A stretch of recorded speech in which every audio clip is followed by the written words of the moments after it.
saya ibunya. Mohon saya dianggap ibunya dia.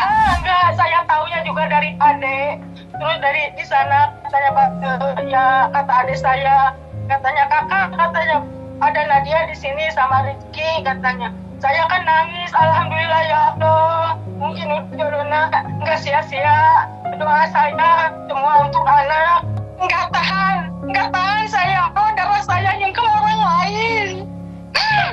Saya nyela diri. Itu kayak apa? Biar ya tawa taruhannya juga. Ya, nih ibumu. Ibu mohon maaf nggak bisa hadir di pernikahanmu karena katamu sudah terbatas, nggak apa-apa. Tapi ibu mohon, ibu bukan mau viral di TV, bukan mau harta dari kamu atau duit atau dimanja. Cuma ibu mau dihargai. Baik juga sih untuk bukan hanya Mama I saja untuk menegur gitu, tapi banyak sih yang menegur juga Mama Devi, orang-orang yang sekitar Iki juga, keluarga juga ngomong seperti itu juga, jangan terlalu diumbar banget ke masyarakat. Over juga, dan itu kadang kita tidak merasa seperti itu, tapi orang melihatnya memang terlalu over gitu. Perlu juga kita untuk menerima teguran-teguran seperti itu tuh gitu. Karena orang yang menilai kita, bukan kita sendiri yang menilai diri kita sendiri. Baik juga sih. Mungkin mereka yang melihat juga nggak enak gitu melihatnya gitu. Nah, makanya kalau menurut Iki sih Iki tuh masukan yang baik juga sih, bagus gitu untuk masukan. Pengantin baru. Terus yang dia anggap itu ya masih biasa ya. Cuman yang orang melihatnya nggak biasa, jadi ya wajar lah sebagai orang yang peduli, orang yang sayang sama Iki yang ngasih masukan, Kak jangan begini Kak, nggak enak dilihat orang. Bahkan Ido juga sendiri udah ngasih tahu juga sih, mungkin bukan 1-2 orang berarti oh bener nih gitu, bukan 1-2 orang nih yang ngomong seperti itu, tapi banyak orang yang udah merujuk omongannya seperti itu berarti. Karena menurut Iki mungkin hal yang biasa atau masih di batas wajar gitu, tapi kan orang nggak enak aja ngeliatnya gitu sih.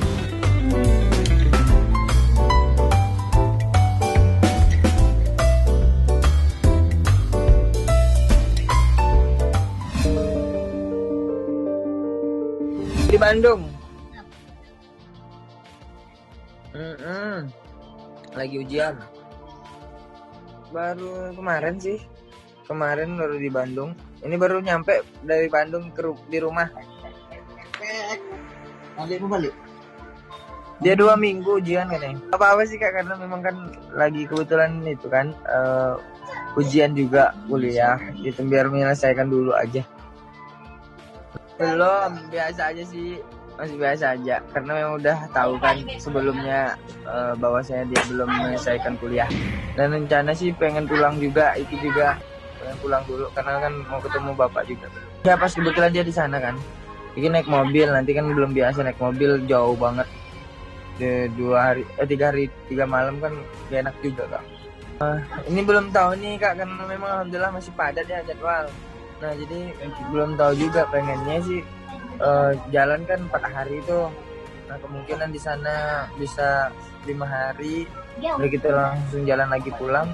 Ya kemungkinan 10 hari, 12 hari lah, total 2 mingguan lah gitu. Saya belum tahu sih Kak ya, belum tahu juga sih, masih planning aja sih. Sejauh ini sih kayaknya semakin banyak masuk job, jadi nggak bisa juga. Job-job yang lama itu udah mulai kembali lagi nih gitu, kan udah new normal juga. Enggak, masih ada mama, masih ada kakak, jadi masih santai, belum merasa. Nanti kan juga kan sering main ke Bandung juga, itu juga skripsi juga dan lagi praktek juga di Bandung, jadi Iki juga tinggalnya di Jakarta, jadi nggak bisa nemenin juga, dan punya aktivitas yang juga alhamdulillah saat ini padat juga Iki Idonya gitu. Itu sih, jadi juga nggak ketemu. Paling nyemangatin dulu, kelarin dulu benar-benar fokus, dan itu juga nggak mau ngebatasin dalam hal untuk itu karena itu adalah karir dia. Ketika Iki juga dibatasin seperti itu pasti nggak suka, jadi terserah untuk karir ya sok jalankan, cuman kan ada kapasitasnya juga. Iki juga bekerja dengan ada kapasitasnya juga. Tetap berkomunikasi yang baik itu pasti gitu, karena kan memang sebagai suami itu juga harus bertanggung jawab gitu. Jadi ya udah, itu aja sih sejauh ini gitu. Ada asrama kampus Tapi tergantung dia juga. Kemarin Iki sih nitipin ke saudaranya. Ada saudaranya juga yang sana merhatiin, dan Iki juga minta tolong sama saudara Iki yang ada di sana, Umi sama Abu, nanti tolong diliatin gitu. Dari video ketika Rizky diwawancara, jadi terlihat bahwa memang dari awal sampai akhir cara bicara Rizky itu ya memang tanda petik agak sedikit pelan ya secara ritme. Saya mencoba untuk melihat apakah ada penanda, misalnya contohnya apakah marah atau bingung atau sedih misalnya di wajahnya, kira-kira emosi yang tampil di wajahnya Rizky dari tarikan wajahnya. Saya nggak melihat selain memang dia sedang lelah sepertinya secara fisik. Jadi secara mental sepertinya memang tidak ada apa-apa. Bisa jadi ini disebabkan karena mereka harus berpisah, antara Rizky dan istrinya harus berpisah karena memang istrinya ada sebuah kegiatan, ada sebuah panggilan pelajaran gitu ya, ujian gitu yang harus dilakukan dan terpisah. Dan katakanlah mereka sebagai pengantin baru harus terpisah, tapi buat saya Rizky menyikapinya dengan santai sih saya melihatnya. Rizky sendiri sih karena memang karena memang punya kesibukan dan aktivitas masing-masing juga yang mungkin berbeda, jadi memang dipisahkan oleh jarak dan waktu, itu aja sih. Dia lagi nyusun skripsi juga dan lagi praktek juga di Bandung, jadi Iki juga tinggalnya di Jakarta, jadi nggak bisa nemenin juga dan punya aktivitas yang juga alhamdulillah saat ini padat juga Iki idonya gitu. Paling nyemangatin dulu, kelarin dulu benar-benar fokus, dan Iki juga nggak mau ngebatasin dalam hal untuk itu karena itu adalah karir dia. Iki juga pasti ada keluhan juga karena kita juga kuliah nih. Nah dia juga pasti ada keluhan juga sih. Cuman kan kita nggak paham tentang kebidanan jadi nggak bisa bantu juga sih. Nah kalau untuk masalah dosennya killer atau seperti apa ya pasti ada menemukan seperti itu karena kita juga ngerasain hal itu. Ido juga ya sering banget.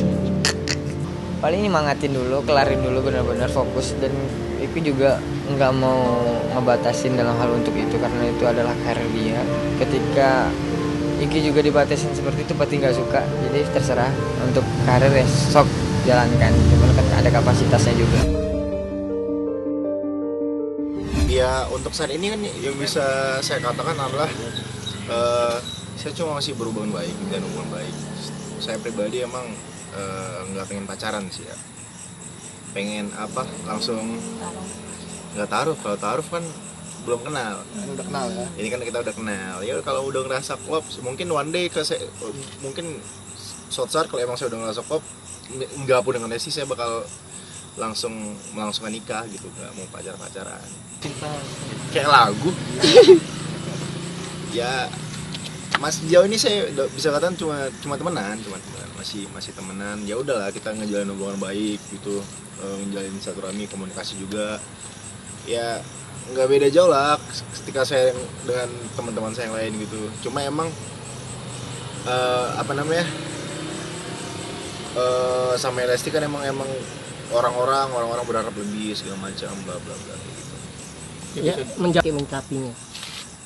Ya seperti saya bilang tadi, doa yang terbaik. Kita nggak tahu kedepannya akan bagaimana.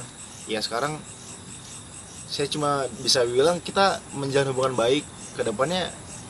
Ya kan Allah tahu mana yang terbaik buat saya, mana yang terbaik buat Lesti juga gitu. Ya doakan yang baik-baik aja lah. Cepat ketemu jodoh. Nah, gimana gitu menurut Abang? Iya belum ada omongan ke situ sih, Lesti juga belum ada omongan atau sikap yang mengarah ke situ gitu. Sejauh ini kita lebih ke ya udah gitu, lebih ke dekat, teman dekat gitu.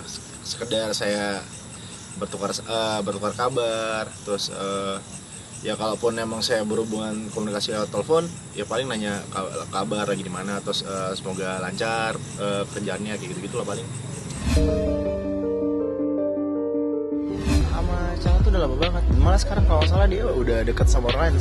Sependengaran saya juga saya nggak tahu. Udah ada pacar juga kan sekarang gitu.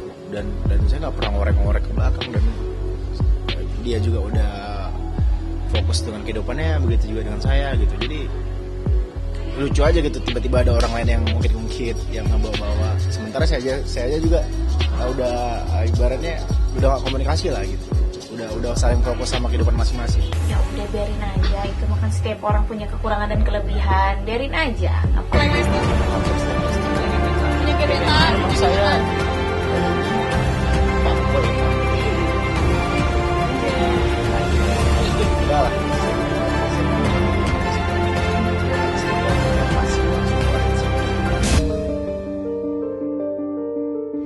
Ya kalau ninggalin lah pastilah, karena kan namanya juga kuliah di luar negeri kan, tapi kan pasti kan dia juga harus nyempetin waktu untuk kayak datang mungkin kalau misalkan dia lagi nggak sibuk, atau kan kita juga ada handphone, video call, LDR ya. Mungkin dengan adanya jarak kan bisa ketika balik ketemu lagi kan bisa kangen-kangenan kan. Mau udah punya buat LDR tuh. LDR-nya Ya, gimana tuh? aku rencananya di Amerika sih mau kuliahnya gitu, tapi lagi ada pandemik di tahun ini ya, doain aja semoga pandemik ini bisa cepat selesai tahun ini supaya tahun depan bisa new normal lagi, terus udah bisa mulai beraktivitas dan bisa kuliah, dan mungkin aja nanti aku bisa ajakin Billy untuk kuliah. Amin ya Allah. Bang Billy kan nanti LDR.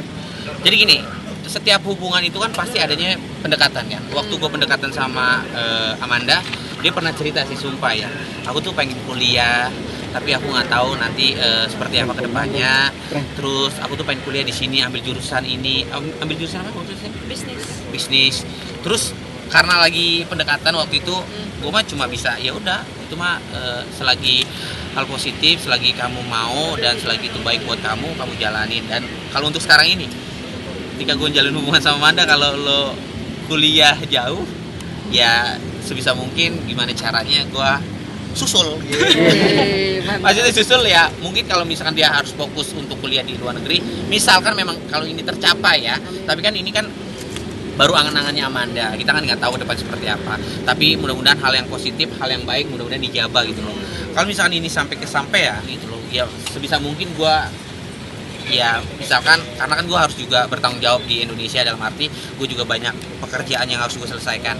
Mungkin gue kayak nyusul Amanda sekedar ketemu quality time beberapa minggu, mungkin seperti itu, tapi gue akan balik lagi ke Indonesia gitu loh. Karena negeri sih Ya karena pasti kan di sana wawasannya lebih luas. Terus apalagi ya, mohon maaf lagi nih kalau misalkan aku nge-apply pekerjaan di Jakarta, karena walaupun aku kuliah di luar, aku pasti akan balik lagi ke Jakarta, karena Jakarta, Indonesia ini kan udah jadi rumah buat aku ya. Terus kalau misalkan aku apply Jakarta pasti lebih, ya mohon maaf, pasti akan lebih dipandang lagi. Terus wawasannya jadi tambah lebih luas lagi. Terus ya lebih dihargai sih. Terus apalagi kan aku jadi tambah lebih belajar lagi untuk masalah bahasa Inggrisnya, untuk grammarnya, pronounce-nya dari setiap kata. Jadi lebih enak aja sih gitu. Impian banget sih enggak sih, tapi ya coba aja. Aku mencoba sesuatu hal yang baru sih, tapi itu emang keinginan aku dan keinginan dari keluarga aku, apalagi terutama papa, pendidikan nomor 1. Temanya Indonesia banget lah yang pasti. Udah pasti Indonesia banget. Aku Padang, dia Jawa. Berarti aku harus banyak belajar Jawa sama dia. Aku sampai belajar bahasa Jawa, datengin ke makan makanan Jawa, karena aku Padang banget. Sampai aku tuh lagi bikinin lagu bahasa Jawa buat dia, jadi cuma belum mereka tahu. Pokoknya bakal beda, keren banget. Indonesia banget. Bye bye.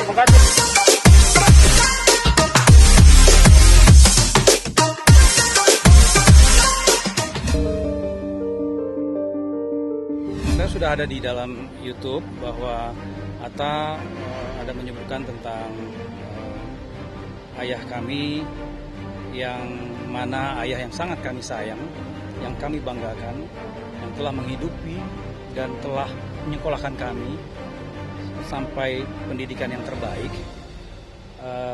Dikatakan bahwa beliau bekerja sebagai orang bawahan. Dari sisi yang lain, pada keluarga di sisi yang lain adalah orang atasan. Jadi menurut saya pernyataan itu tidak etis dan kurang baik untuk kita membeda-bedakan antara sesama manusia, bahwa manusia ini semuanya sama. Tidak ada perbedaan di antara kita kecuali nilai kebaikan dan takwa di sisi Allah Subhanahu wa taala. Sebenarnya ini bukan pendapat saya pribadi, tapi saya mewakili 5 adik dari Bang Halilintar sendiri. Kami 6 orang adik kakak. Ya. Saya adalah anak lelaki nomor 5. Jadi semuanya kaget mendengar pernyataan itu yang menyatakan seperti yang ada di pembicaraan dengan Bang Helmi Yahya tentang ayah kami. Sebenarnya yang kekecewaan itulah yang menjadikan aku yang sekarang. Kalau aku nggak kecewa, aku nggak akan jadi kayak gini. Gitu.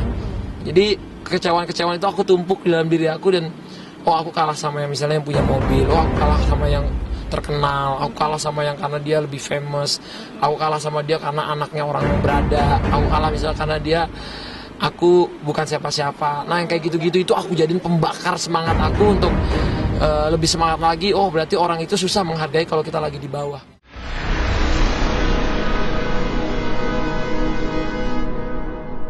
Jadi jangan lupa untuk subscribe Cumi Cumi. Ditekan ya tombol lonceng merahnya.